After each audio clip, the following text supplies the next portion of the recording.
यो रेडियो नेपाल हो। अब श्रेया नेपालबाट समाचार सुन्नुहोस्। शुरूमा प्रमुख समाचार। नेकपा माओवादी केन्द्र र नेपाली कांग्रेसका शीर्ष नेताबीच राष्ट्रपति निर्वाचन लगायतका विषयमा छलफल। माओवादीले पदाधिकारी बैठकमा आज त्यसबारे छलफल गर्ने। एमालेको उम्मेद्वार नै राष्ट्रपति बन्ने नेकपा एमालेका अध्यक्ष केपी शर्मा ओलीको भनाई। राष्ट्रपति र उपराष्ट्रपति निर्वाचनबारे जनता समाजवादी पार्टीमा आन्तरिक छलफल शुरू। बृहत्तर राष्ट्रिय सहमति आजको आवश्यकता भएको प्रधानमन्त्री पुष्पकमल दाहाल प्रचण्डको भनाई। नेपाल भारत ऊर्जा सचिव स्तरीय संयुक्त निर्देशक समिति बैठकमा ढल्केवर मुजफ्फरपुर प्रसारण लाइनबाट आयात निर्यात विद्युत क्षमता बढ़ाएर 800 मेगावाट पुर्याउने सहमति। र अमेरिकी विदेश मन्त्री ब्लिंकेन टर्की भ्रमणमा टर्कीलाई 10 करोड़ अमेरिकी डलर बराबरको मानवीय सहायताको घोषणा।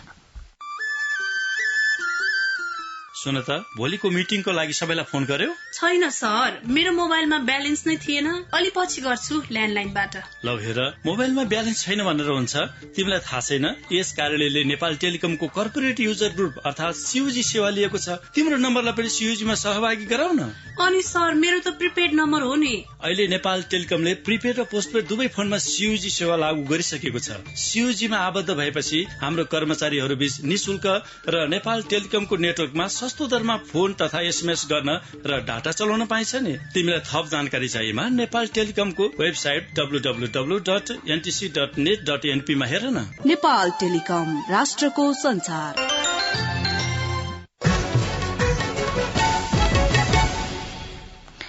अब समाचार विस्तारमा। प्रधानमन्त्री एवं नेकपा माओवादी केन्द्रका अध्यक्ष पुष्पकमल दाहाल प्रचण्ड सहितका माओवादी शीर्ष नेता तथा नेपाली कांग्रेसका शीर्ष नेताबीच हिजो साँझ छलफल भएको छ। प्रधानमन्त्री निवास बालुवाटारमा भएको छलफलमा राष्ट्रपति निर्वाचन, संविधान कार्यान्वयन लगायतका विषयमा छलफल भएको प्रधानमन्त्रीको सचिवालयले जनाएको छ। प्रधानमन्त्रीसँग छलफलका लागि सभापति शेरबहादुर देउवा, वरिष्ठ नेता रामचन्द्र पौडेल सहितका नेताहरू बालुवाटार पुग्नु भएको थियो। बैठकमा राष्ट्रपति निर्वाचनमा आफूहरूलाई सघाउन प्रधानमन्त्री र उहाँको दल नेकपा माओवादी केन्द्रसँग आग्रह गरिएको कांग्रेस वरिष्ठ नेता रामचन्द्र पौडेलले जानकारी दिनुभयो। प्रधानमन्त्रीसँग छलफल अघि कांग्रेस नेताहरूले छुट्टै छलफल गर्नुभएको थियो। राष्ट्रपति निर्वाचनबारे छलफल गर्न सत्तारूढ़ दल नेकपा माओवादी केन्द्रले आज पदाधिकारी बैठक बोलाएको छ। आज दिउँसो बोलाइएको पदाधिकारी बैठकमा समसामयिक तथा पार्टीभित्रको विषयमा छलफल हुने महासचिव देव गुरूङले जानकारी दिनुभयो। राष्ट्रपति निर्वाचनका लागि मनोनयनको दिन नजिकिँदै गर्दा दलहरू त्यस विषयमा आन्तरिक तथा द्विपक्षीय छलफलमा लागेका छन्। आजको बैठकले रणनीति तय गरेपछि सोही अनुरूप अघि बढ़ने माओवादी केन्द्रले जनाएको छ। जनता समाजवादी पार्टी नेपालले राष्ट्रपति र उपराष्ट्रपति निर्वाचनबारे आन्तरिक छलफल शुरू गरेको छ। जसपाको हिजो काठमाण्डुमा बसेको केन्द्रीय कार्यकारिणी बैठकमा राष्ट्रपति र उपराष्ट्रपति निर्वाचनबारे छलफल भएको हो।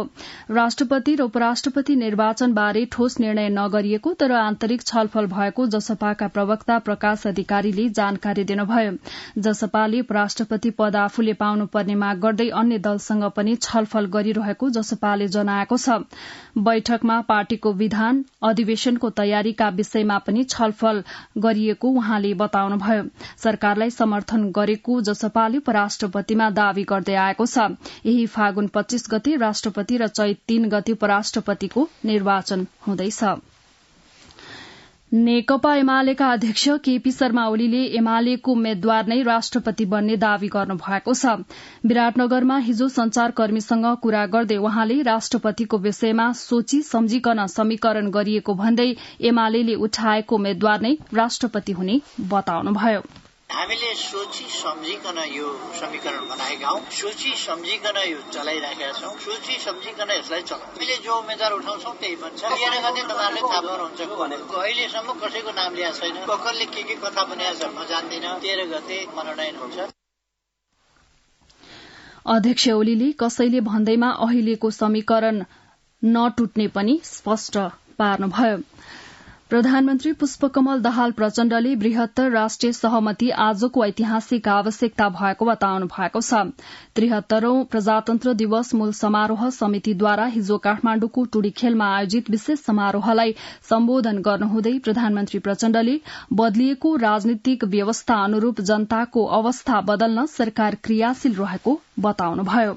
संविधानले अवलम्बन गरेको सामाजिक न्याय र समानतामा आधारित समाजवाद उन्मुख अर्थतन्त्रको निर्माण गर्ने तथा समावेशी आर्थिक समृद्धि हासिल गर्नका लागि बृहत्तर राष्ट्रिय सहमति आजको ऐतिहासिक आवश्यकता हो। देशको राजनीति र अर्थतन्त्रले संकटपूर्ण परिस्थितिको सामना गरिरहेको पृष्ठभूमिमा गठन भएको नयाँ सरकार राष्ट्रिय सहमति सहित सामाजिक न्याय, सुशासन र समृद्धिको प्राथमिकता निर्धारित गर्दै जनताको अवस्था बदल्न, सरल र सहज सेवा प्रवाह मार्फत सुशासनको प्रत्याभूत गर्न, अर्थतन्त्रका चुनौतीहरू सम्बोधन गर्दै समृद्धि संस्थागत गर्न, संक्रमणकालीन न्यायको सिद्धान्तका आधारमा मुलुकमा दिगो शान्ति स्थापित गर्न, देशको भू राजनैतिक संवेदनशीलतालाई हृदयंगम गर्दै स्वतन्त्र र सन्तुलित कूटनीतिक सम्बन्ध स्थापित गर्न सरकार दृढ छ। 73औं प्रजातन्त्र मूल समारोह समितिका अध्यक्ष समेत रहनुभएका प्रधानमन्त्री प्रचण्डले सामाजिक न्याय, समानता र समृद्धिका माध्यमबाट जनतालाई परिवर्तनको वास्तविक अनुभूति दिलाउन सकिने भन्दै लोकतन्त्र र लोकतान्त्रिक प्रणालीलाई थप सुदृढ़ गरेर नेपाल र नेपाली जनताको विकास र समृद्धिको राष्ट्रिय आकांक्षा पूरा गर्न सकिने बताउनुभयो। सामाजिक न्याय, समानता र समृद्धिका माध्यमबाट जनतालाई परिवर्तनको वास्तविक अनुभूति दिलाउँदै बदलिएको व्यवस्था अनुरूप जनताको अवस्था बदल्ने महत्वपूर्ण कार्यभार हामीहरूको सामु छ। जनताको जागरूकता र अपनत्वले मात्र लोकतन्त्रको निरन्तर विकास तथा दिगोपन सम्भव छ। लोकतन्त्र र लोकतान्त्रिक प्रणालीलाई थप सुदृढ गर्दै दशकौंदेखिको नेपाल र नेपाली जनताको विकास र समृद्धि को राष्ट्रिय आकांक्षा पूरा गर्न सकिन्छ। संघीय लोकतान्त्रिक गणतन्त्रलाई सुदृढ एवं प्रभावकारी कार्यान्वयन गरेर नै मुलुकको लोकतान्त्रिक प्रणाली र संविधानको प्रगतिशील कार्यान्वयन सम्भव छ। प्रधानमन्त्री प्रचण्डले संघीय लोकतान्त्रिक गणतन्त्रलाई सुदृढ एवं प्रभावकारी कार्यान्वयन गरेर नै मुलुकको लोकतान्त्रिक प्रणाली र संविधानको प्रगतिशील कार्यान्वयन सम्भव रहेको बताउनुभयो। उहाँले समाजवाद उन्मुख राज्यको आधार तयार पार्ने राष्ट्रिय कार्यभारमा एकजुट भएर लाग्न सबैलाई आग्रह समेत गर्नुभयो। समाजवाद उन्मुख राज्यको आधार तयार पार्ने राष्ट्रिय कार्यभारमा एकजुट भएर लाग्न सम्पूर्ण जनसमुदायमा अपील गर्दछु। लोकतन्त्रका राजनीतिक, आर्थिक र सामाजिक आयामहरूको उच्चतम तथा परिष्कृत अभ्यासबाट मात्र जनस्तरमा लोकतन्त्र प्रतिको गहिरो विश्वास, आत्मीयता एवं व्यवस्थाको रक्षा एवं निरन्तर विकासका निम्ति अपनत्व बोध पैदा हुन्छ। लोकतन्त्रको संस्थागत सुनिश्चितता, संघीयताको गतिशील कार्यान्वयन र शासन प्रक्रिया जनताको सक्रिय र उत्साहजनक सहभागिताबाट मात्र प्रजातन्त्रको निरन्तर सुदृढीकरण एवं समाजवादको आधार तयार पार्न सम्भव हुन्छ। प्रधानमन्त्री प्रचण्डले 73औं प्रजातन्त्र दिवसले संघीय लोकतान्त्रिक गणतन्त्र नेपालको सुदृढीकरण, लोकतन्त्र र संविधानको रक्षा एवं प्रगतिशील कार्यान्वयन सहित आर्थिक समृद्धि, सुशासन र सामाजिक न्याय प्रत्याभूत गर्न सफल रहोस् भन्ने शुभकामना समेत व्यक्त गर्नुभयो। प्रजातन्त्र दिवस मूल समारोह समितिद्वारा हिजो काठमाण्डुको टुडीखेलमा आयोजित विशेष समारोहमा राष्ट्रपति विद्यादेवी भण्डारी, उपराष्ट्रपति नन्दबहादुर पुन, प्रधानमन्त्री पुष्पकमल दाहाल प्रचण्ड, कायम मुकायम प्रधान न्यायाधीश सभामुख, राष्ट्रिय सभाका अध्यक्ष, संवैधानिक निकायका प्रमुखहरू, नेपाल सरकारका उप प्रधानमन्त्रीहरू एवं मन्त्रीहरू, सुरक्षा निकायका प्रमुख, कूटनीतिक नियोगका पदाधिकारीहरू लगायतको सहभागिता रहेको थियो। प्रधानमन्त्री पुष्पकमल दाहाल प्रचण्डले सरकार नागरिकको विचार तथा अभिव्यक्ति स्वतन्त्रता र पूर्ण प्रेस स्वतन्त्रताको पक्षमा दृढ़ रहेको बताउनु भएको छ। राष्ट्रिय समाचार समिति राससको 62औं वार्षिक उत्सव समारोहलाई हिजो काठमाण्डुमा सम्बोधन गर्नुहुँदै प्रधानमन्त्री प्रचण्डले नागरिकको सूचनाको हकलाई सुनिश्चित गर्न राससले आफ्नो सेवालाई चुस्त दुरूस्त बनाउँदै जनताको सूचना पाउने हकको सम्मानमा लाग्नुपर्ने बताउनुभयो। प्रधानमन्त्री प्रचण्डले लोकतन्त्रप्रतिको आस्था र जनताको मौलिक हकको सम्मानमा सरकार दृढ़ रहेको स्पष्ट पार्नुभयो। वर्तमान सरकार नागरिकको विचार अभिव्यक्तिको अधिकारको सम्मान गर्दछ, पूर्ण प्रेस स्वतन्त्रताको पक्षमा स्पष्ट र दृढ छ। सरकारको यो मान्यतालाई रासस जस्ता समाचार प्रदायक संस्थाहरूले पनि सम्मान र विस्तार गर्नुपर्दछ। जहाँ लोकतान्त्रिक शासन प्रणाली छ त्यहाँ मात्र प्रेस स्वतन्त्रता सम्भव छ। यो वास्तविकतालाई ध्यानमा राखी लोकतान्त्रिक प्रणालीको पक्षधरतामा मुलुकको प्रेस उभिँदै आएको छ र उभिनु पनि पर्दछ। त्यसैले सरकारको यो मान्यतालाई राससले ध्यानमा राखोस् र नागरिकलाई सूचना र शिक्षा दिने आफ्नो जिम्मेवारीमा अझ प्रभावकारी रूपमा अगाडि बढ्न सकोस् भन्ने म शुभकामना पनि भन्न चाहन्छु। प्रधानमन्त्री प्रचण्डले प्रतिस्पर्धाको युगमा राससले अन्य सबै संचार माध्यम भन्दा आफूलाई अब्बल बनाउने विश्वास व्यक्त गर्नुभयो। संचार तथा सूचना प्रविधि मन्त्री रेखा शर्माले राससले आफ्नो सेवालाई सशक्त, गुणस्तरीय, भरपर्दो र विश्वसनीय बनाउन आवश्यक रहेको बताउनुभयो। समाचार सेवाको गुणस्तरमा सुधार गरी समयानुकूल, अझ विश्वसनीय, सशक्त र प्रभावकारी समाचारको स्रोतका रूपमा प्रस्तुत हुनुपर्ने आवश्यकता छ। सूचना प्रविधिलाई अधिकतम उपयोग गरी आफ्नो सेवालाई विविधीकरण र व्यावसायीकरण गर्दै राष्ट्रिय समाचार समिति राष्ट्रिय तथा अन्तर्राष्ट्रिय क्षेत्रमा अझ विश्वसनीय र भरपर्दो संचार माध्यमका रूपमा स्थापित हुन सकोस्।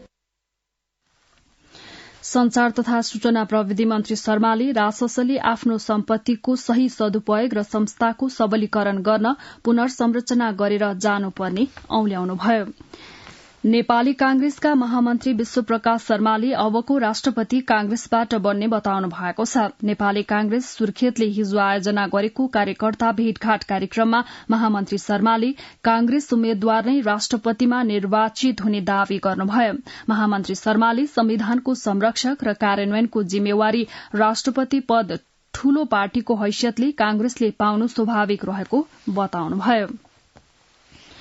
नेकपा एकीकृत समाजवादी पार्टीका अध्यक्ष माधव कुमार नेपालले राष्ट्रपतिको चुनावपछि अग्रगमन पक्षधरको ध्रुवीकरण हुने बताउनु भएको छ।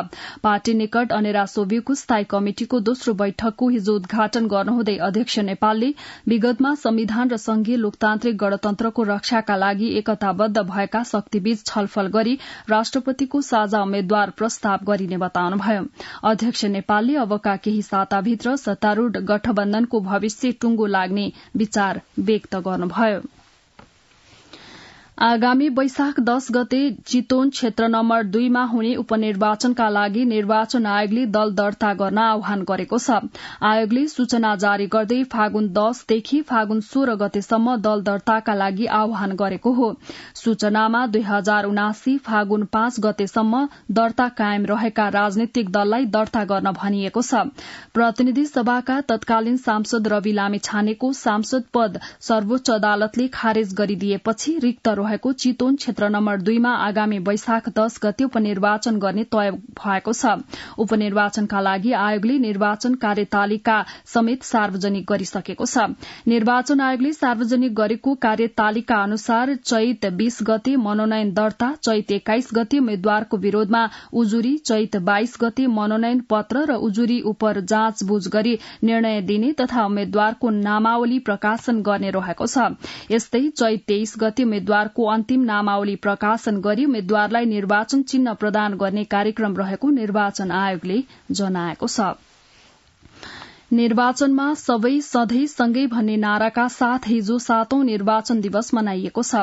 कान्तिपथ स्थित निर्वाचन आयोगमा आयोजित कार्यक्रममा प्रमुख निर्वाचन आयुक्त दिनेश कुमार थपलियाले प्रतिनिधि सभा तथा प्रदेशसभा सदस्य निर्वाचनको निर्वाचन खर्च, कानून बमोजिम विवरण समयमै बुझाउन उम्मेद्वारहरूलाई अनुरोध गर्नुभयो। उहाँले अघिल्ला निर्वाचनहरूको तुलनामा यस वर्ष भएका निर्वाचनमा आयोगले केही नीतिगत सुधार गरी तम अभ्यास गरेको उल्लेख गर्दै त्यसलाई निरन्तर जारी राख्दै निर्वाचन व्यवस्थापनमा गुणात्मक परिवर्तन गर्नुपर्ने बताउनुभयो। निर्वाचनमा मतदाताहरूको उत्साहपूर्ण सहभागिता र लैंगिक सहभागिताको विषय व्यापक रूपमा उठिरहेको हुँदा आयोगले यस विषयमा राजनीतिक दल सरोकारवाला पक्षसँग छलफल गरेर अघि बढ़ने प्रमुख आयुक्त थपलियाले बताउनुभयो। उद्योग वाणिज्य तथा आपूर्ति मन्त्री दामोदर भण्डारीले सुदूरपश्चिममा रहेका खानीहरू सञ्चालनमा ल्याइने बताउनु भएको छ। प्रेस चौतारी नेपाल बैतडीले आयोजना गरेको पत्रकार सम्मेलनमा बोल्नुहुँदै उहाँले बैतडीमा रहेका चुनढुङ्गा खरी तथा फलाम खानीहरू सञ्चालनमा ल्याउन सरकारका तर्फबाट प्रयास थालेको बताउनुभयो। उहाँले खानीहरूको अध्ययन उत्खनन र सञ्चालनका लागि पहल गरिरहेको बताउनुभयो। गुल्मीमा उखु पेलेर निस्किएको खोयाको आगो तापेर बसिरहेकी एक महिलाको आगोमा जलेर मृत्यु भएको छ। गुल्मीको इस्मा गाउँपालिका 1 हस्ती चौर मल्दीकी 83 वर्षीय पवित्रा खत्रीलाई घटनापछि उपचारका लागि पाल्पा लैजाने क्रममा मृत्यु भएको प्रमुख जिल्ला अधिकारी सागरमणि पाठकले जानकारी दिनुभयो। अब अन्तर्राष्ट्रिय समाचार। अमेरिकाले टर्कीलाई 10 करोड़ अमेरिकी डलरको मानवीय सहायता गर्ने घोषणा गरेको छ। गत फेब्रुअरी 6 मा आएको विनाशकारी भूकम्पपछि टर्कीको भ्रमणमा पुग्नुभएका अमेरिकी विदेश मन्त्री एन्टिनो ब्लिंकनले उक्त मानवीय सहायताको घोषणा गर्नुभएको हो। यसैबीच टर्कीले आफ्ना 2 प्रान्त बाहेक अरू ठाउँमा भूकम्पमा पुरिएकाको खोजी कार्य बन्द गरेको छ। टर्की र सिरियामा भूकम्पबाट मृत्यु हुनेहरूको संख्या 44,000 नागेको छ। अब आर्थिक समाचार। नेपाल र भारतका ऊर्जा सचिव स्तरीय बैठक 2 मुलुकबीच उच्च क्षमताका विद्युत प्रसारण लाइन विस्तार अघि बढ़ाउने निर्णय गर्दै सम्पन्न भएको छ। नेपाल सरकारको ऊर्जा जलस्रोत तथा सिंचाई मन्त्रालयका सचिव दिनेश कुमार घिमिरे र भारत सरकारको विद्युत मन्त्रालयका सचिव आलोक कुमारको सहअध्यक्षतामा शनिबार भारतको राजस्थान स्थित माउन्ट आबुमा सम्पन्न बैठकले अन्तर्देशीय विद्युत व्यापारका लागि उच्च क्षमताका प्रसारण लाइन निर्माणलाई अघि बढ़ाउने निर्णय गरेको हो। विद्युत उत्पादन प्रसारण र व्यापारका लागि संयुक्त निर्देशक समितिको बैठक कोसेढुङ्गा भएको नेपाल विद्युत प्राधिकरणका कार्यकारी निर्देशक कुलमान घिसिङले बताउनु भएको छ। बैठकमा सहभागी कार्यकारी निर्देशक घिसिङले नेपालले भारतको प्रसारण ग्रिडको प्रयोग गरी बंगलादेश विद्युत निर्यातका लागि राखेको प्रस्तावलाई भारतले सकारात्मक रूपमा लिँदै निर्यात गरिने जलविद्युत आयोजनाको नाम पठाएपछि आवश्यक सहमति दिने निर्णय भएको उल्लेख गर्नुभयो। घिसिङले नेपाल भारत अन्तर सरकारी सम्झौताका आधारमा नेपालबाट दीर्घकालीन रूपमा विद्युत निर्यातका लागि प्रस्ताव गरिएकोमा भारतीय पक्षले त्यसलाई सकारात्मक रूपमा लिँदै नेपालबाट प्रस्ताव प्राप्त भएपछि जाँच गरी आवश्यक निर्णय लिने जानकारी गराएको छ। बैठकले टनकपुरबाट नेपालले विद्युत आयात मात्र गर्दै आएकोमा अब निर्यात पनि गर्न पाउने निर्णय गरेको छ। चालू आर्थिक वर्षमा वाणिज्य बैंकहरूको कर्जा लगानी न्यून भएको देखिएको छ। बैंक संघको तथ्याङ्क अनुसार चालू आर्थिक वर्षमा बैंकहरूले विगत 6 वर्ष यताकै न्यून कर्जा लगानी गरेका छन्। नेपाल बैंक संघको तथ्याङ्क अनुसार चालू आर्थिक वर्षको माघसम्ममा बैंकहरूले 1 खर्ब 15 अर्ब रुपियाँ कर्जा लगानी बढ़ाएका छन्। गत आर्थिक वर्षको यसै अवधिमा 4 खर्ब 34 अर्ब रुपियाँ कर्जा बैंकहरूले लगानी गरेका थिए। बैंकहरूले आर्थिक वर्ष 2072-73 मा 1 खर्ब 11 अर्ब कर्जा लगानी गरेका थिए भने आर्थिक वर्ष 2077-78 मा 4 खर्ब 14 अर्ब रुपियाँ कर्जा लगानी गरेका थिए। मौसम खराबीका कारण उडान स्थगित गरेको जजिरा एयरलाइन्सले गौतम बुद्ध विमानस्थलबाट फेरि उडान सञ्चालन गर्ने भएको छ।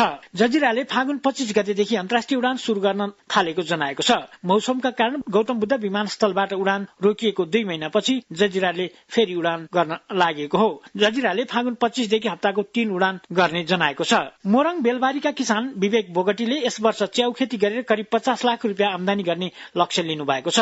3 वर्ष मलेसिया बस्दा कमाएको करिब 1,50,000 रुपियाँ लगानी गरी मेहनती मसरुम कृषि फर्म शुरू गर्नुभएका बोगटीले कृषि फर्ममा 1 करोड़ भन्दा बढी लगानी गरिसक्नु भएको छ। 3 कट्ठा क्षेत्रफलमा 3 वटा प्लास्टिकका टनेल मार्फत शुरू गरिएको च्याउ खेती हाल विस्तार भई 4 वटा पक्की घर निर्माण भइसकेका छन् भने 3 वटा बन्ने क्रममा रहेका छन्। वार्षिक 3 लट उत्पादन हुने र प्रत्येक लटमा करिब 10 देखि 15 लाखसम्म आमदानी हुने गरेको बोगटीले बताउनुभयो। आर्थिक समाचार प्रस्तुत गर्दै हुनुहुन्थ्यो भुवन आचार्य। अब खेल समाचार। नेपाल पुलिस क्लबका प्रिन्स दाहालले लिङ 12औं पुष्पलाल स्मृति राष्ट्रिय वरियता ब्याडमिन्टन प्रतियोगिताको एकलतर्फको उपाधि जितेका छन्। नेपाल ब्याडमिन्टन संघको शीर्ष 16 वरियताभित्र रहेका पुरूष एकलतर्फको फाइनलमा आइतबार आर्मीका फरफुल्लो महर्जनलाई पराजित गर्दै राष्ट्रिय च्याम्पियन प्रिन्सले उपाधि उचालेका हुन्। प्रिन्सको 8 दिन भित्रमा यो फरफुल माथिको दोस्रो जित हो। यसअघि इटरीमा सम्पन्न प्रथम मुख्यमन्त्री सगरमाथा राष्ट्रिय वरियता ब्याडमिन्टन प्रतियोगितामा पनि फरफुललाई हराउँदै प्रिन्सले उपाधि उचालेका थिए। यस विधामा पुलिसका विष्णु कटुवाल र आर्मीका रुकेश महर्जन संयुक्त तेस्रो भए। त्यस्तै प्रिन्सले यस प्रतियोगिताको लगातार 3 संस्करणको उपाधि जित्दै ह्याट्रिक पूरा गरेका छन्। उपाधिसँगै प्रिन्सले नगद 50,000 सहित मेडल, ट्रफी र प्रमाणपत्र प्राप्त गरे। त्यस्तै उपविजयी प्रफुलले नगद 30,000 र तृतीय स्थान प्राप्त गर्ने विष्णु कटुवाल र रुपेश महर्जनले क्रमशः 14,000 र 12,500 सहित मेडल, ट्रफी र प्रमाणपत्र प्राप्त गरे। विजयी खेलाड़ीहरूलाई पूर्व प्रधानमन्त्री नेकपा एमालेका अध्यक्ष केपी शर्मा ओलीले पुरस्कार वितरण गर्नुभएको थियो। नेपाल भलिबल संघले आगामी जेठमा नेपालमा आयोजना हुने काभा महिला भलिबल च्यालेन्ज कपको लागि 21 सदस्यीय प्रारम्भिक टोलीबाट बन्द प्रशिक्षण शुरूआत गरेको छ। संघले प्रारम्भिक चरणमा 21 खेलाड़ी छनौट गर्दै आइतबारदेखि प्रशिक्षण शुरू गरेको हो। छनौटमा यसपटक 6औं केएनपी महिला राष्ट्रिय भलिबल च्याम्पियनशिपको च्याम्पियन होन्डाइज न्यू डायमण्ड युथ स्पोर्ट क्लबबाट सबैभन्दा बढी 6 खेलाड़ी प्रशिक्षणमा परेका छन्।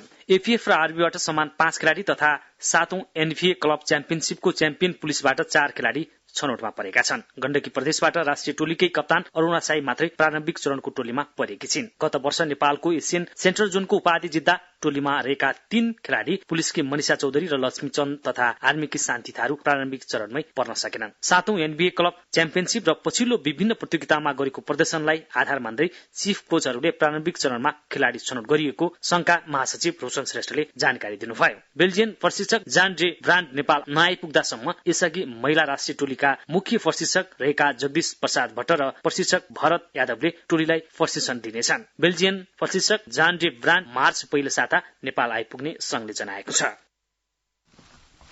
खेल समाचार प्रस्तुत गर्दै हुनुहुन्थ्यो अजय बम। अब मौसम सम्बन्धी जानकारी। आज प्रदेश 1, बागमती प्रदेश, गण्डकी प्रदेश र लुम्बिनी प्रदेशका पहाड़ी भागमा आंशिकदेखि सामान्य बदली रही प्रदेश नम्बर 1 र बागमती प्रदेशका उच्च पहाड़ी तथा हिमाली भागका 1-2 स्थानमा हल्का हिमपातको सम्भावना रहेको जल तथा मौसम विज्ञान विभागले जनाएको छ। गत 24 घण्टामा काठमाडौँ उपत्यकामा मापन गरिएको अधिकतम तापक्रम 24.2 डिग्री सेल्सियस, न्यूनतम तापक्रम 9.5 डिग्री सेल्सियस। अहिले बिहानको सापेक्षिक आर्द्रता 87%। आज दिउँसो काठमाडौँ उपत्यकाको अधिकतम तापक्रम 21 देखि 23 डिग्री सेल्सियसका बीच रहने अनुमान गरिएको छ।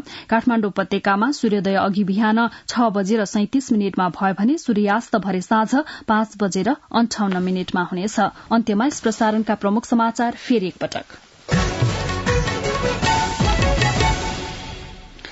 नेकपा माओवादी केन्द्र र नेपाली कांग्रेसका शीर्ष नेताबीच राष्ट्रपति निर्वाचन लगायतका विषयमा छलफल। माओवादीले पदाधिकारी बैठकमा आज त्यसबारे छलफल गर्ने।